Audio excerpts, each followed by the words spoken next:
Olá, olá, meus irmãos. A paz do Senhor Jesus a todos. É uma honra, mais uma vez, estar com cada um de vocês aqui. Irmã Jaqueline, Irmã Pietra, Irmã Maria. Mais uma vez, nesse dia de preparação, aprendendo, estando aqui nessa sala de oração, nesse banquinho de Jesus, da escola de Jesus, para aprendermos juntos. É uma honra estar com vocês aqui e poder fazer parte desse grupo, meus irmãos. A irmã fez a oração, nós vamos abrir a palavra agora e é uma honra nós termos essa oportunidade, né? Existe algumas coisas que nós não podemos perder e uma delas é a oportunidade. Como o tempo, nós temos que aproveitar esse tempo.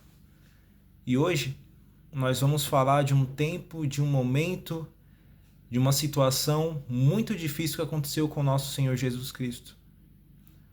O nosso Senhor Jesus Cristo sofreu a mesma crueldade, que o pecado é capaz de fazer no coração do ser humano para com o próximo, Nós vimos isso em toda a história bíblica, A primeira igreja, digamos assim, com Adão, A crueldade com que Satanás utilizou ali o método. Um momento. Então é muito sério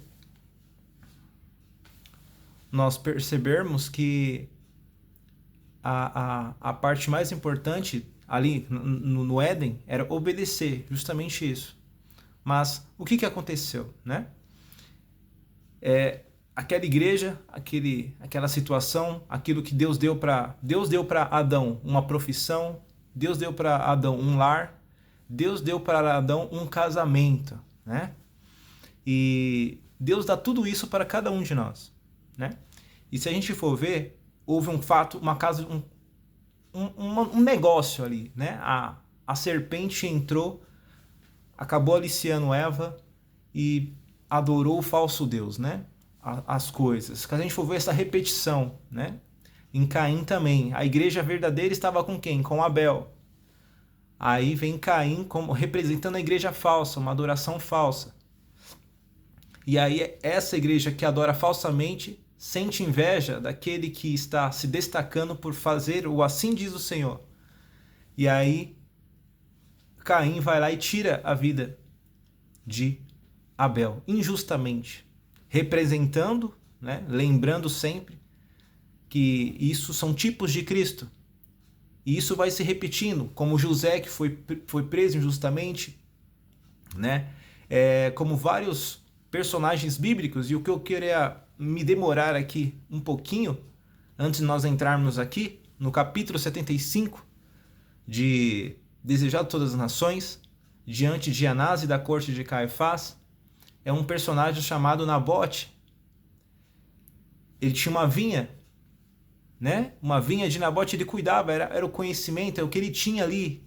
Mas de forma injusta, Jezabel entrou na história, levantou falsas testemunhas e fez com que ele fosse apedrejado. O nosso Senhor Jesus Cristo, como nós vamos meditar hoje, era para ter sido morto apedrejado. Mas como tinha uma corrupção dentro do sistema, ou seja, quando a igreja e o Estado se unem, vira corrupção. Mesma coisa, os sinédrios, os fariseus estavam muqueados ou unidos com Roma, que representava o Estado. E essa corrupção nós vamos ver hoje. Interessantíssimo ver esses paralelos, onde Jezabel levantou duas testemunhas contra Nabote antes de matá-lo.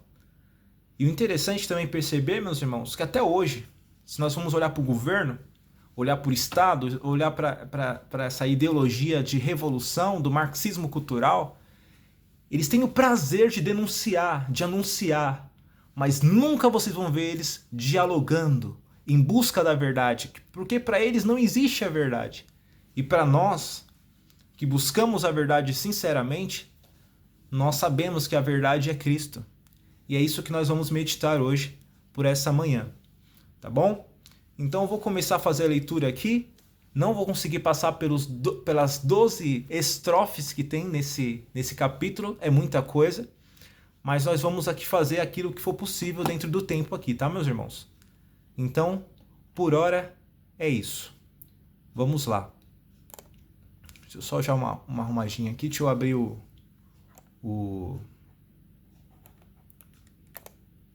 abrir aqui a...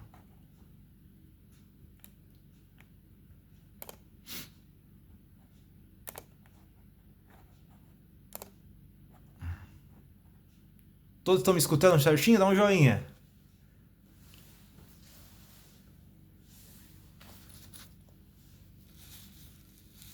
Então vamos lá. Diante de Anás e da corte de Caifás. Este capítulo, meu irmão e minha irmã, é baseado em Mateus 26. Tá ouvindo, Marcos? Show de bola. Do versículo 57 ao 75. Em Mateus 27, verso 1. Em Marcos 14, 53 ao 72. Em Marcos 15 também, versículo 1. Lucas 22, do 54 ao 71. E João 18, do 13 ao 27.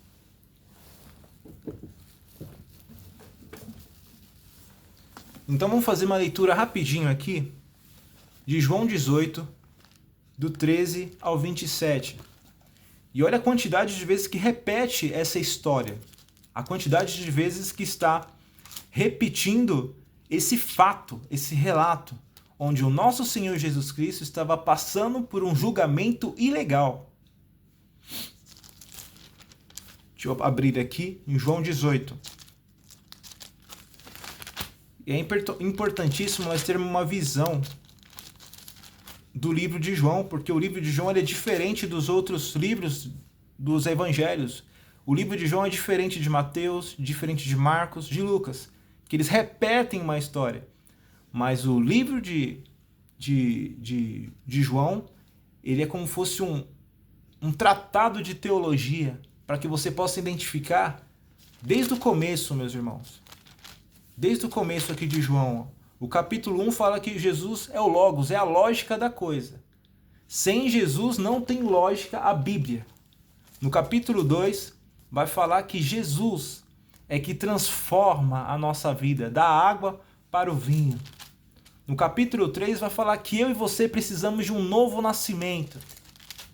No capítulo 4 vai dizer o seguinte, que Jesus é a fonte da água da vida. É Ele que é o mais importante do que a lei, é o caráter de Cristo, mas o caráter de Cristo está imprimido nas leis. E isso é importante perceber que aquela água viva que a samaritana precisava, que ia jorrar dentro dela, é justamente o caráter de Cristo, que jorra para a vida eterna. No capítulo 5, olha que interessante, tem a cura daquele paralítico. E aquele paralítico, meu irmão, representa cada um de nós, que estávamos paralisados por causa do pecado. O pecado paralisa. O pecado ele destrói a nossa vida, destrói a nossa família, destrói as pessoas que mais nós amamos. Mas Deus tinha separado um momento na história para reverter essa situação.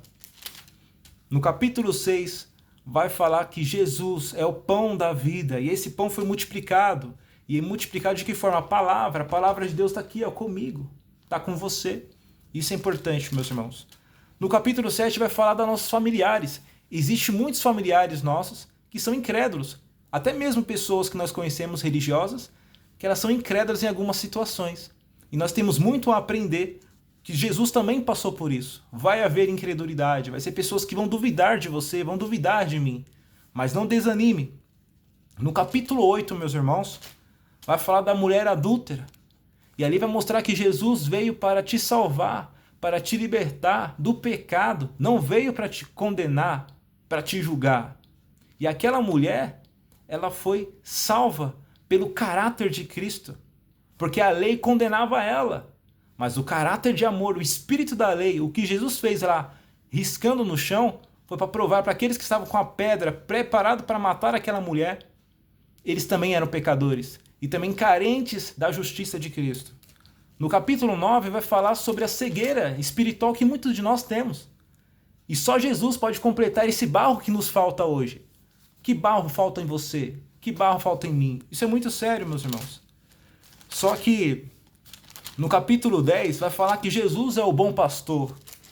No capítulo 11 vai falar que todo o evangelho, toda a missão não teria sentido se não houvesse ressurreição. Então Jesus é glorificado de que sentido? Na sua morte e ressurreição. No capítulo 12 vamos ver aquela mulher que se prostrou aos pés de Cristo, é o que nós estamos fazendo agora. Estamos nos prostrando aos pés de Jesus para que possamos capturar dele esse caráter santo, para que essa graça santificante possa desenvolver em nós essa pureza e possamos levar Cristo de forma inspirada para as pessoas nesse dia que se chama hoje. No capítulo 13, como a irmã, acho que foi a irmã, vamos lá, acho que foi a irmã Heloísa ou a irmã Helena, agora eu não me lembro bem, mas foi falado essa semana sobre o lava-pés, a importância de você comemorar a sua própria humilhação. E eu passei muito tempo na igreja católica, eu nunca tinha feito isso, nunca tinha entendido isso, mas quando eu estive passando pelo conhecimento das escrituras, pela forma da teologia bíblica, de forma histórica, através do adventismo, eu entendi a importância do lava-pés, de nós comemorarmos a nossa humilhação. E Jesus está nos ensinando. Quer ser o primeiro? Serve. No capítulo 14, Jesus fala o seguinte: não turbe o vosso coração. Crede em mim, é uma promessa. Tem uma promessa para mim e para você. No capítulo 15 está dizendo, sem Jesus nós não podemos fazer nada, meus irmãos. No capítulo 16 está falando o seguinte: sabe por que eu e você sofremos muitas das vezes? Porque nós não entendemos isso. Nós estamos na dispensação do Espírito Santo de Deus. É Ele que está à frente de está organizando, está fazendo essa obra nesse exato momento. E só é consolado pelo Espírito Santo quem está na missão, quem sofre pela missão, quem sofre a ignomínia de falar que é cristão, que guarda o sábado, que obedece os mandamentos. Aí sim, ele é consolado como servo de Deus pelo poder do Espírito Santo. Em João 17 está falando sobre a oração sacerdotal, onde Jesus está orando por cada um de nós, que pela palavra estamos aqui. E agora nós chegamos no capítulo 18, porque tudo isso que nós falamos aqui só poderia chegar até mim, até você, se Jesus fosse preso, fosse condenado e morto. E agora nós vamos ver como isso aconteceu de forma injusta pelas profecias. Verso 13 ao 27. Vamos ler, meus irmãos. Capítulo 18, verso 13 ao 17. Eu vou pegar do verso 12. Jesus perante Anás. Assim, a escolta, o comandante, os guardas dos judeus, prenderam Jesus e manietaram-no. Manietar é amarraram, né? O conduziram primeiramente a Anás. Anás era um dos sumos sacerdotes que existia naquela época. Tinha 2 sumos sacerdotes. Um era o sogro, que era o mais velho, o mais experiente, que é o Anás. E tinha o outro sumo sacerdote, que era Caifás. Ele era o genro de Anás, que é o Caifás. Ele não era mais experiente, mas ele era mais, como eu posso dizer, amadurecido no mal. Vamos dizer assim, tem uma palavra, né? Astuto. Pois bem, pois era sogro de Caifás, como nós vimos aqui. Anás é o mais velho e Caifás é o mais novo, estavam em família. Sumo sacerdote naquele ano. Ora, Caifás era quem havia declarado aos judeus ser conveniente morrer um homem pelo povo. Então o presidente aqui é Caifás, o genro. Perceba o detalhe, Jesus foi levado a Anás, ao mais experiente. Eles não queriam perder a oportunidade de tirar a vida de Cristo. Tinha que ser naquele dia, naquele momento, naquela oportunidade. Simão Pedro e outro discípulo seguiam a Jesus, sendo este discípulo conhecido do sumo sacerdote. Entrou para o pátio deste com Jesus. Pedro, porém, ficou de fora, junto à porta. Saindo, pois, o outro discípulo, que era conhecido do sumo sacerdote, falou com a encarregada da porta e levou Pedro para dentro. Esse outro discípulo, pode ver, o livro de João nunca vai... Aqui nós vemos a humildade de Cristo no caráter de João. João nunca se refere a ele como João, eu não coloco o nome dele aqui no livro. Ele que escreveu. Ele se autotitula como o discípulo amado. Amado por quem? Por Cristo. O outro discípulo aqui é ele mesmo, a humildade. Ele não quer aparecer, meu irmão. Quantos de nós muitas das vezes queremos fazer a obra de Deus querendo aparecer? E misericórdia, né? Muitas pessoas, infelizmente, a palavra de Deus diz, e Paulo não nos deixa iludido nesse sentido. Muitos de nós ainda não agimos na obra de Deus por boa vontade. Então, esse pequeno gesto aqui de João, de não colocar o seu nome, de não querer aparecer, mostra a importância de servir. Pedro para dentro. Porque Caifás e Anás, os sacerdotes, conheciam João, né?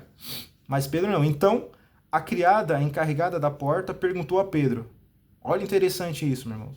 Não és tu também um dos discípulos deste homem? O homem que tinha sido preso, que estava ali manetado, amarrado. Esse homem é Jesus.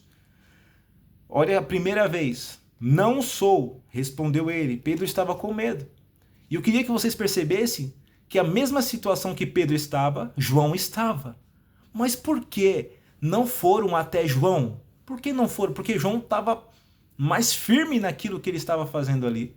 E eu quero lembrar vocês que Jesus disse que ia orar para Pedro, porque Satanás pediu, naquela época ele tinha acesso ao céu.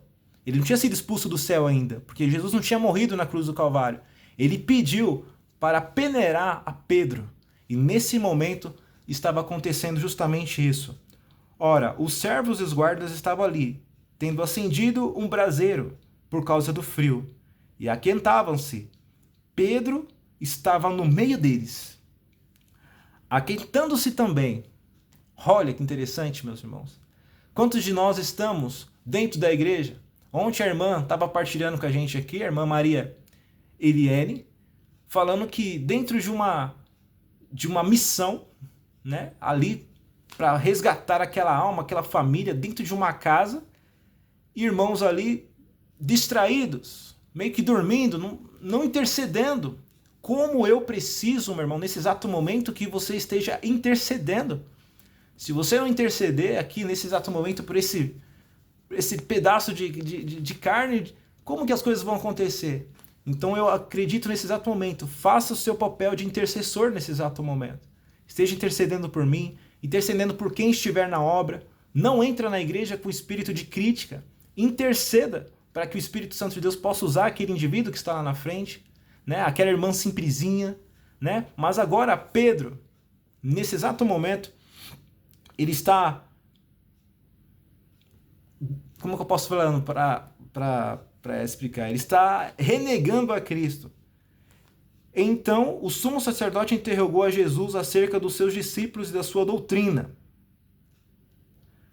Lembrando que a doutrina de Cristo é o santuário, é o juízo, é a salvação somente pela graça, é o juízo investigativo. E nós vamos ver aqui, verso 20, declarou Jesus: eu tenho falado francamente ao mundo. Ensinei continuamente tanto nas sinagogas como no templo, onde todos os judeus se reúnem, e nada disso em oculto. Tudo que Jesus fez foi às claras. Mas nesse exato momento, Jesus está sendo julgado de uma forma ilegal. Lembrando, na meia-noite, na madrugada, escondida, as pessoas estão dormindo. Por que me interrogas, diz Cristo? Perguntas o que ouvirem, o que lhes falei. Bem sabem eles o que eu disse. E quando Jesus está dizendo isso, Jesus está dizendo, referente àquilo que nós estudamos desde a todas as nações, sobre a quantidade de espiões e de doutores e de rabis que iam lá só para saber o que Jesus estava falando. E isso é uma das causas que Jesus falava em parábolas, para que eles não viessem usar as palavras de Jesus contra Jesus. Mas agora chegou um momento que as parábolas agora não vão mais resolver. Jesus precisava morrer por mim e por você, meu irmão. Olha que coisa. Até o verso 27. Vamos lá. Por que me interrogas? Verso 22. Dizendo ele isso, um dos guardas que ali estavam deu uma bofetada em Jesus, dizendo: é assim que falas ao sumo sacerdote? Lembrando, o Espírito de Profecia dizendo, nós vamos ver aqui. Vamos dar uma relida nessa parte. Anás, o mais experiente sumo sacerdote, né? De forma vitalícia ali, ele não podia deixar de ser sumo sacerdote, ele tinha que morrer para que Caifás fosse sumo sacerdote. Então nós vemos aí uma situação de corrupção dentro do Sinédrio, porque Roma estava condicionou Caifás para se tornar sumo sacerdote no lugar de Anás. Um dos homens mais experientes não tiveram palavras para poder responder a Jesus. Ele ficou sem palavras diante de Cristo. Ele não tinha o que dizer, não tinha o que falar. E aí aparece esse guarda, nesse exato momento, e dá uma bufetada no nosso Senhor Jesus Cristo. Olha que interessante. É assim que falas ao sumo sacerdote? Diz o soldado que estava ali. Replicou-lhe Jesus: se falei mal, dás testemunho do mal. Mas se falei bem, por que me feres? Então Anás o enviou manietado à presença de Caifás, o sumo sacerdote. Perceba, Anás não conseguiu fazer nada com Cristo. Ele precisava fazer com que o Cristo, né, assumisse ali alguma das acusações. Só que Anás, com toda a sua experiência, não conseguiu fazer nada. Jesus conseguiu mostrar para ele que eles estavam fazendo uma ilegalidade ali com aquele tipo de julgamento. E agora eles vão usar o instrumento mais cruel, porque o pior do que Anás era Caifás. Anás, o mais experiente, por idade, por ser sumo sacerdote há mais tempo, mas Caifás, mais baixo. Verso 25. Lá estava Simão Pedro, aquentando-se. Perguntaram-lhe, pois, és tu porventura um dos discípulos dele? É a segunda vez, meus irmãos. Ele negou e disse: não sou. O Espírito de Profecia nós vamos ver. Está dizendo que toda vez que a gente tem a oportunidade de representar Jesus e as pessoas percebem Cristo na nossa vida e a gente não abre a boca e não fala de Cristo ou não dá o testemunho de que é um servo de Cristo, nós estamos fazendo como Pedro fez aqui. Isso é muito sério, negando Cristo. Um dos servos do sumo sacerdote, parente daquele a quem Pedro tinha decepado a orelha, de Malco, né? Perguntou: não te vi eu no jardim com ele? Terceira vez. De novo, Pedro o negou, e no mesmo instante cantou o galo. E o próprio Jesus disse: antes, você vai me negar 3 vezes antes que o galo toque 2 vezes. É importante perceber o galo aqui, né? O que é o galo dentro da cultura aqui, meu irmão? Lá não podia ter esses animais, não, tá bom? É muito sério. O galo aqui era a espécie de um instrumento que mudava o turno dos soldados romanos. Então esse instrumento era o galo. A gente pensa que o galo era um galo. Não, não era um galo. É um instrumento que toca, que muda o turno dos soldados. E aqui a gente termina, deixa eu ver, essa primeira parte aqui. E vamos para o Espírito de Profecia. Acho que já foi bem inteirado aqui, todos aqui entenderam o julgamento ilegal de Jesus. E eu gosto muito de ver o julgamento ilegal de Jesus da forma como aconteceu lá em 1 Reis, capítulo 21, onde, arquitetado por Jezabel, foram 2 homens testemunharam falsamente contra Nabote, para roubar a tua vinha, para matá-lo, matar a sua família e entregar a vinha para o rei Acabe, aquele rei fraco, que tinha uma mulher que implementou o culto a Baal lá no povo de Israel. E aqui a gente vê um paralelo, né? Porque essas duas falsas testemunhas, quem é agora nesse momento? Nós vamos ler. Anás, diante de Anás e da corte de Caifás, né? Vamos lá. Sobre o ribeiro de Quebron. Deixa eu ver que horário que é aqui. O horário 5h42. Vamos pegar os pontos aqui mais importantes. Sobre o ribeiro de Quebron, passando por jardins e olivais e pelas ruas silenciosas da cidade adormecida, apressaram-se a Jesus. Já passava da meia-noite, aos detalhes. Vai percebendo os detalhes, meus irmãos. E os gritos da multidão que o seguiam irromperam bruscamente no ar parado. O Salvador estava amarrado e guardado de perto, e agiu-se dolorosamente. Mas, com pressa ansiosa, seus captores dirigiram-se com ele ao palácio de Anás, o ex-sumo sacerdote. Nós acabamos de ler isso aqui na Bíblia, mas é importante perceber e ligar com aquilo que a irmã partilhou com a gente ontem. Jesus estava lá no Monte das Oliveiras, estava lá no Getsemane. O que acontecia lá? Eles pegavam o fruto da oliveira, que é a azeitona, né?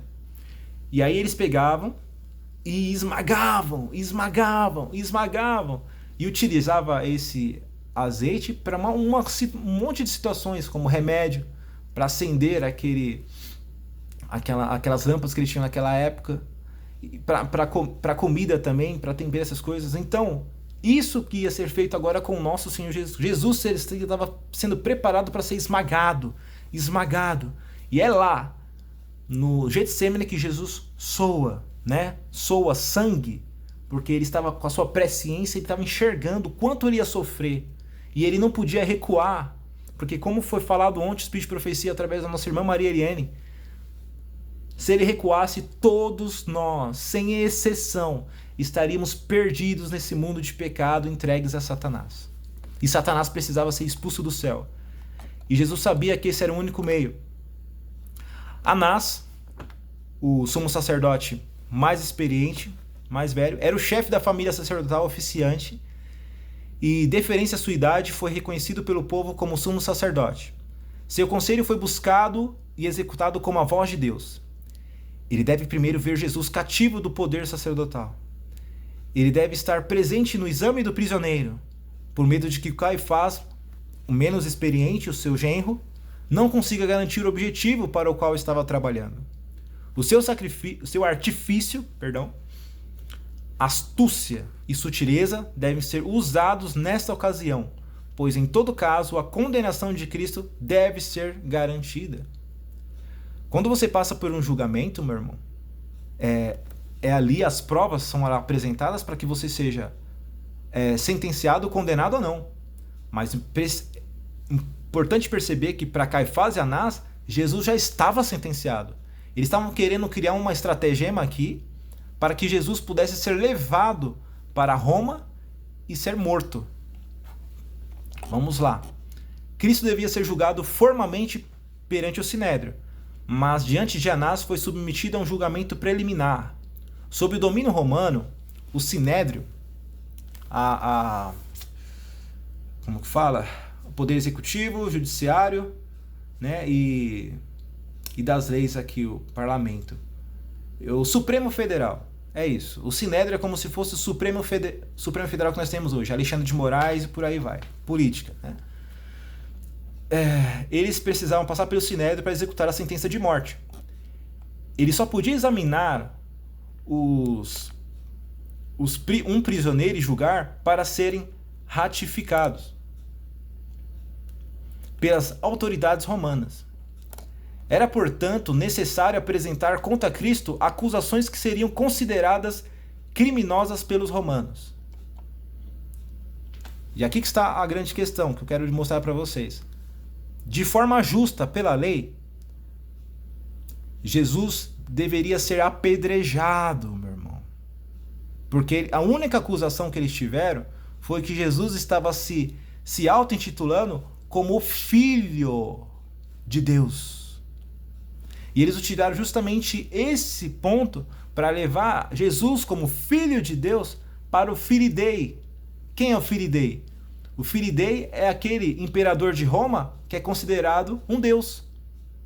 Então, foi uma das formas pelas quais eles arrumaram aqui para prender o nosso Senhor Jesus Cristo.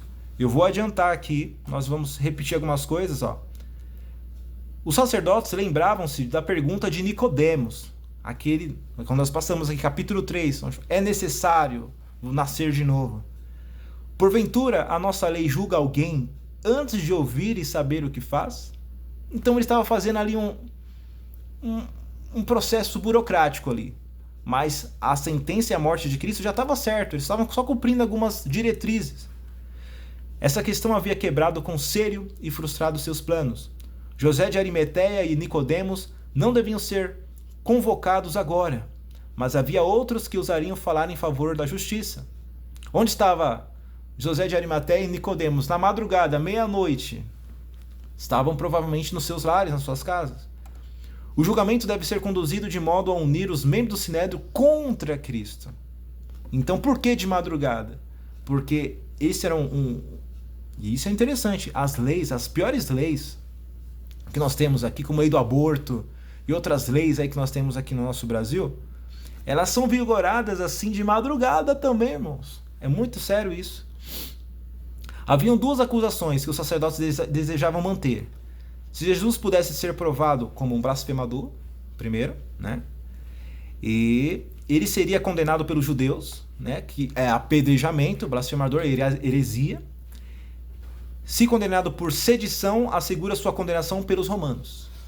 Então, ele queria assegurar. Sedição por quê? Porque eles colocariam Jesus como um revolucionário. E quantos hoje da teologia moderna, da teologia da libertação, quer usar essas ideias para falar que o pobre, o negro, as classes minorias devem lutar pela sua dignidade? Isso é sério, isso é verdade, mas usar da religião, usar de Cristo e falar que Cristo é esse líder político e não tem nada a ver com o evangelho. Nós conhecemos a missão, a história de Cristo. E a política começou com quem? Com Satanás no céu. Então, política nós temos que tomar muito cuidado. A segunda acusação que Anás tentou primeiro estabelecer. Ele questionou Jesus sobre os seus discípulos e suas doutrinas, esperando que o prisioneiro dissesse algo que lhe desse material sobre o qual trabalhar. Então Anás queria algum material ali para acusar Jesus. E Anás não achou nada, ficou quieto. E quem passou um pano assim pelo silêncio de Anás foi o soldado que bateu no rosto do nosso Senhor Jesus Cristo. Ele pensou em fazer alguma declaração para provar que estava procurando estabelecer uma sociedade secreta. Essa aqui, ó, sociedade secreta.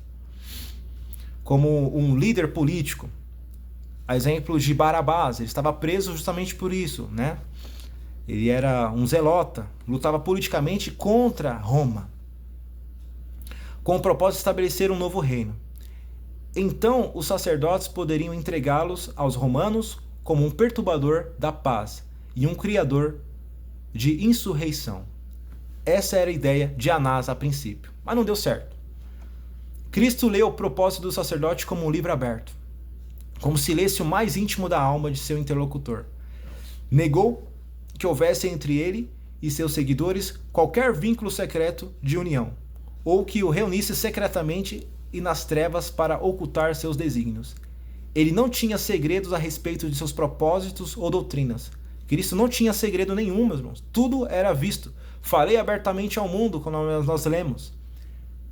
Respondeu ele: sempre ensinei na sinagoga e no templo, onde os judeus sempre recorrem, e em segredo não disse nada. Mas eles, naquele exato momento, estavam em segredo, irmã Márcia. E naquele exato momento, eles estavam ali fechados para conseguir fazer com aquele projeto injusto de matar Jesus desse certo. Então isso é muito sério. Vamos avançar porque o relógio ele tem aí 9 minutinhos. Vamos para a conclusão. Eu marquei alguns pontos aqui interessantes, porque o que acontece? Quer ver? Ó, João 18:20, né? João foi preso, nosso Senhor Jesus Cristo foi preso à meia-noite. E aí, é importante perceber, e uma parte que me chamou a atenção nesse estudo, é que os anjos, deixa eu ver se eu consigo achar aqui o texto rapidinho, a parte dos anjos, ó. Tá na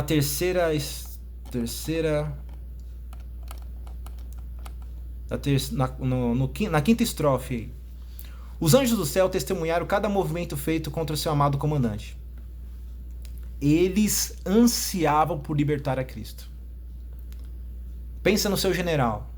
Pensa aí numa pessoa que é referência para você e para muitas outras pessoas. O nosso Senhor Jesus Cristo é essa referência. Para o mundo, ou seja, celestial, Cristo era o general. E ele estava ali. E era só Jesus olhar que os anjos viriam. Perdão. Mas o que aconteceu? Jesus precisava morrer. Jesus precisava morrer.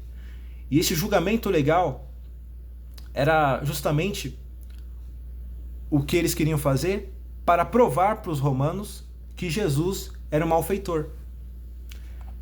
E a parte que nós podemos concluir aqui, nesse estudo, dessa ilegalidade, lembrando da história da vinha de Nabote, lembrando de Abel, lembrando de todos aqueles personagens que foram mortos injustamente, como os profetas, Jezabel matou muitos profetas, né? Eu queria fazer esse fechamento nesse seguinte ponto. Da mesma forma que Jesus foi levado para Anás e Caifás e foi julgado injustamente, todos, sem exceção, meu irmão Maria Eliane, minha irmã Pietra, todos vão ter que estar de frente de um Deus santo e justo sem a intercessão de Cristo. Você sabia disso?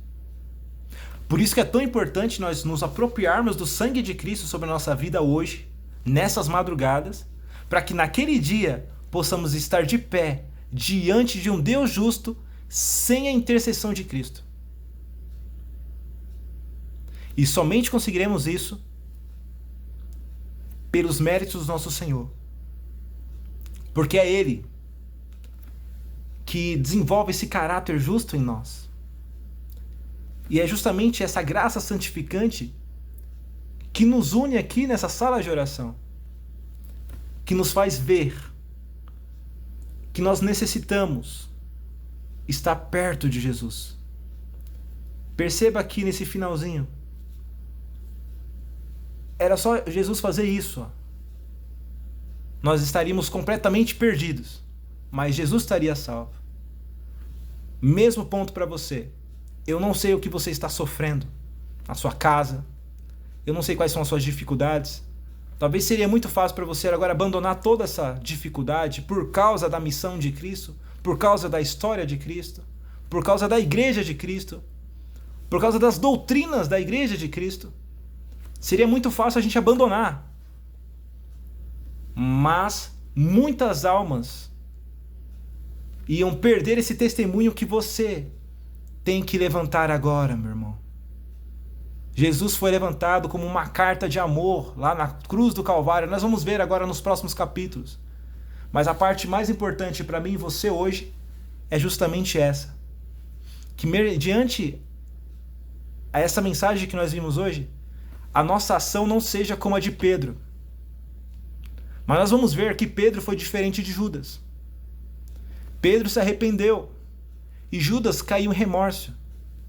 Então, de repente, você está sendo como Pedro nesse momento de fraqueza. Pode ver. Quantos de nós muitas vezes achamos muito religiosos, muito firmes naquilo que estamos fazendo. Mas, quando vem a hora da prova, da hora da dificuldade, nós negamos Cristo.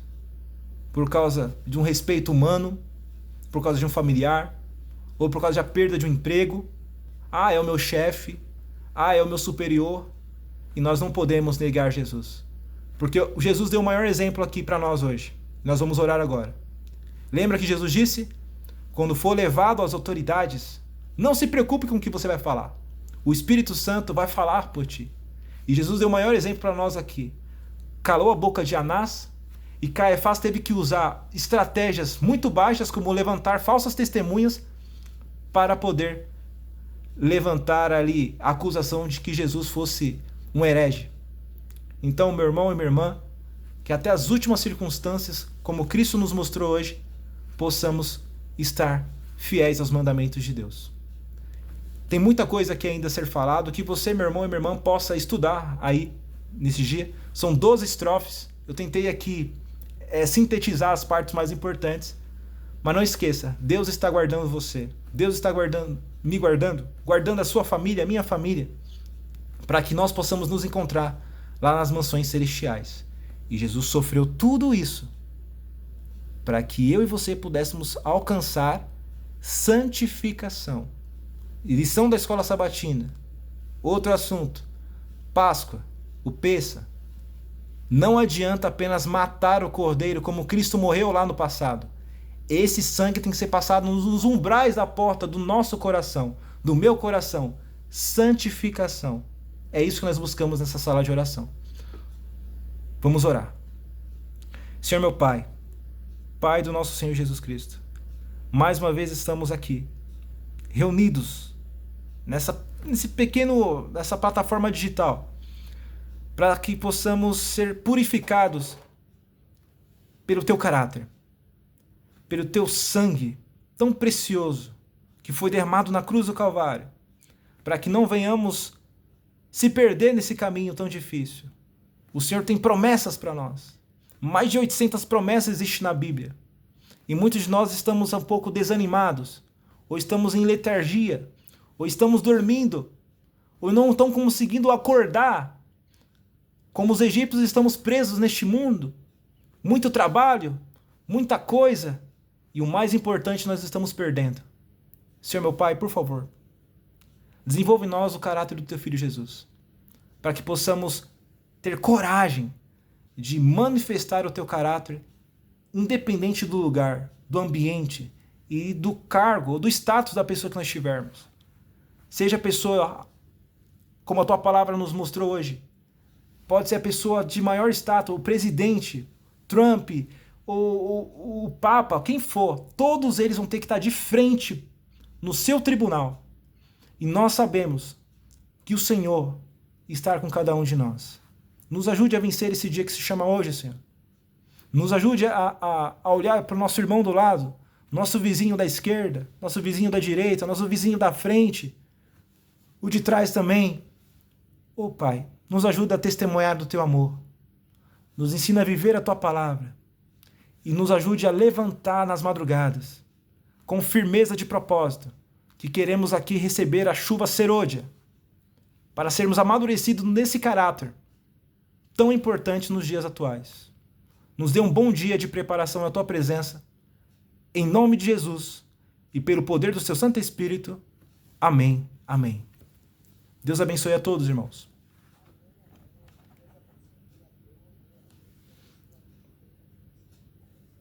Amém.